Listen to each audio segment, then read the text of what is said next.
Hola, mi nombre es Mauricio Alexis Mora Ramírez. El día de hoy presentaré mi videoensayo, el cual va a ser sobre las repercusiones a nivel psicológico en los hombres que participaron en la Guerra Mundial. De forma más específica, hablaremos sobre lo que fue vivir en las trincheras, lo que representaba, las condiciones, el estar rodeado de muertos y sobre todo el sentimiento de saber que una vez que entrabas era muy probable que no iban a salir. Pero antes de empezar, hablaremos un poco sobre la Primera Guerra Mundial, los antecedentes y cómo llegamos a las trincheras. La Primera Guerra Mundial fue un conflicto armado que duró 4 años, de 1914 a 1918. Este conflicto involucró a las principales potencias mundiales de principios del siglo XX, tales como Francia, Gran Bretaña, Italia, Alemania, el Imperio Austrohúngaro, etc. Ahora, el conflicto hubo dos bandos que fueron la Triple Entente y la Triple Alianza. Con la Triple Entente estaba Francia, Gran Bretaña, Rusia y posteriormente Serbia. La Triple Alianza conformada por Alemania, Italia y el Imperio Austrohúngaro. Las razones de este conflicto no fue solamente la muerte del archiduque Francisco Fernando en Sarajevo, Serbia. Esta fue la excusa y el detonante para que las potencias mundiales pudieran entrar en guerra. Las verdaderas razones de este conflicto armado son las siguientes: una carrera armamentística, tensión política, así como la búsqueda de poder, crecimiento y adquisición de territorios, un sentimiento nacionalista en crecimiento, y ante la población la guerra se veía como una oportunidad de ser héroes o ser reconocidos. Cuando empezó la Primera Guerra Mundial en 1914, los alemanes utilizaron el plan llamado Blitzkrieg o Guerra Relámpago.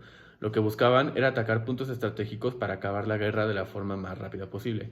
Sin embargo, esto terminó en un fracaso, por lo que ambos bandos terminaron atrincherándose, conocido como el Western Front. La guerra en trincheras en la Primera Guerra Mundial es de las partes más importantes y emblemáticas del conflicto, ya que fue una nueva forma de luchar y esto se empleó durante gran parte del conflicto. Eran sistemas complicados de pasillos enormes que parecían calles. También las trincheras eran una representación de un lugar oscuro. Estos los soldados lo asimilaban con un lugar de muerte y por una buena razón. En las trincheras, además de que era donde se peleaban y salían a No Man's Land, ellos vivían, comían donde hacían sus necesidades.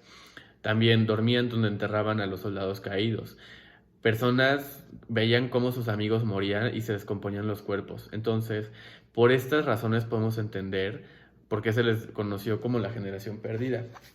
Estas son algunas fotos de cómo era vivir en las trincheras. Se puede ver que las condiciones eran deplorables y que no era lo más óptimo para ellos. Después de la guerra, se empleó un término para las personas que lucharon en las trincheras. Este se le denominó como locura de trinchera. Esto fue debido al trauma que sufrieron las personas.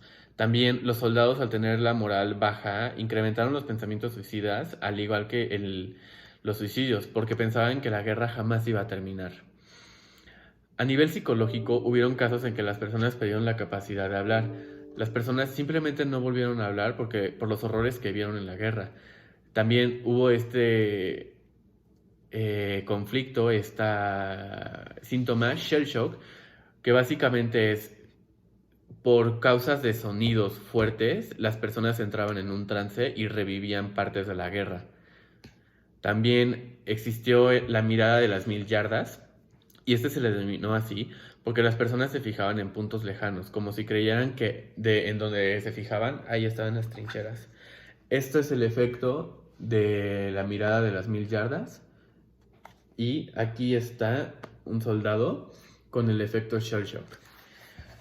También, la Primera Guerra Mundial fue la entrada a una guerra moderna, es decir, de pasar a flechas, balas, cañones, espadas, entre otras cosas, se pasó al uso de aviones para la guerra, tanques, ametralladoras, armas químicas, morteros, entre muchas armas nuevas, lo cual redujo la esperanza de vida de los soldados de forma drástica, y también esto hizo que los soldados supieran que podían morir de forma más dolorosa y rápida que antes.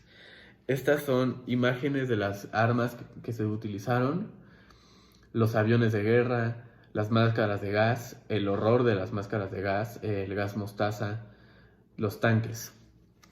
Ahora que hemos visto la parte de la Primera Guerra Mundial, podemos entrar a la parte de humanidad. Podemos explicar o entender qué derechos fueron violados o transgredidos, y estos son los siguientes: derecho a la vida, agresión contra civiles, tortura, prisioneros de guerra, derecho a la integridad y muerte a miembros de la Cruz Roja. Muchas gracias por su atención.